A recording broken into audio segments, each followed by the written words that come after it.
Facebook Weather Service. This is Eric Fribush reporting. As you can see, big mounds of snow in neighborhoods. We're in a neighborhood in Owings Mills, Maryland right now. Post office system is already closed down today. No mail coming in, no mail going out. I don't even know how the mail trucks get to the mailbox. As you can see, all the cars are covered with snow. Look at these big mounds of snow building up.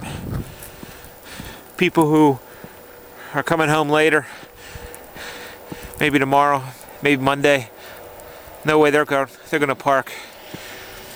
Big mounds of snow. Bobcats working overtime. Snow's still coming down. This is Facebook Weather Service, broadcasting all day, live on the internet. Please leave all your comments. Love to hear from you. Love to know what you think about these videos. We're going to keep bringing it to you live. The big blizzard of 2010.